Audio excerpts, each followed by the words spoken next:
Hi, I'm Steve Merkart. I'm one of the character artists here on EverQuest 2 at SOE. I guess we're talking about Lumpy today, which is one of our favoriteest dragons in the dragon lineup.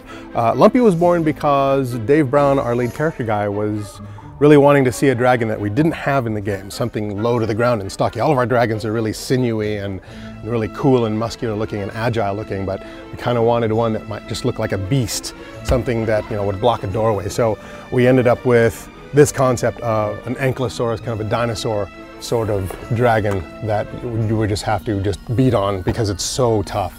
So we have the concept art, that went through a couple of iterations, and after that's approved, we take that into ZBrush, where we model him up as high poly as we like.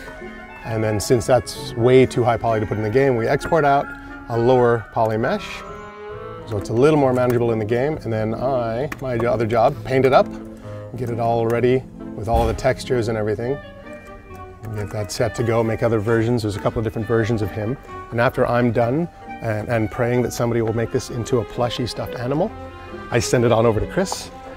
Hi, I'm Chris Myers and I'm an animator on EQ2, and I had the pleasure of animating Lumpy the dragon. And so when Steve wraps up the model, he passes it on to me, and then I'll begin with creating a skeleton for it, bind it to the mesh, and then begin creating animation controls. One of the first animations I usually do is the idle animation, and this is just of Lumpy kind of hanging out, and it's a breathing cycle. And then I'll do a couple idle breaks to give a little variety, so it's Lumpy kind of shaking it off, and maybe looking around a little bit, kind of digging in the ground. I think there's one of him scratching himself.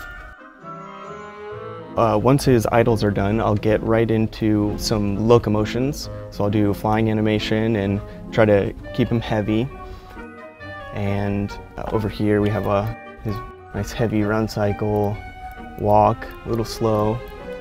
And once the locomotions are done, I'll jump right into combat animations, and this is where Lumpy really kicks it up.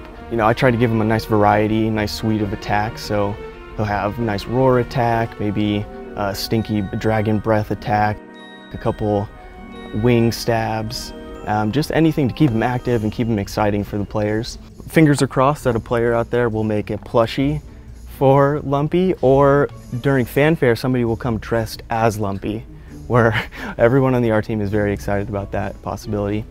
One of my favorite animations, and actually the most challenging, was this animation. It's a power attack, and it was inspired by the Curly Shuffle, and it was actually really tricky, and I had to get a lot of help from the art team, reference material to really dial into this animation and figure it out. And that's Lumpy the dragon. Hope you guys enjoy seeing a little behind the scenes on the process of making him, and hopefully we'll see him in game soon. Sony.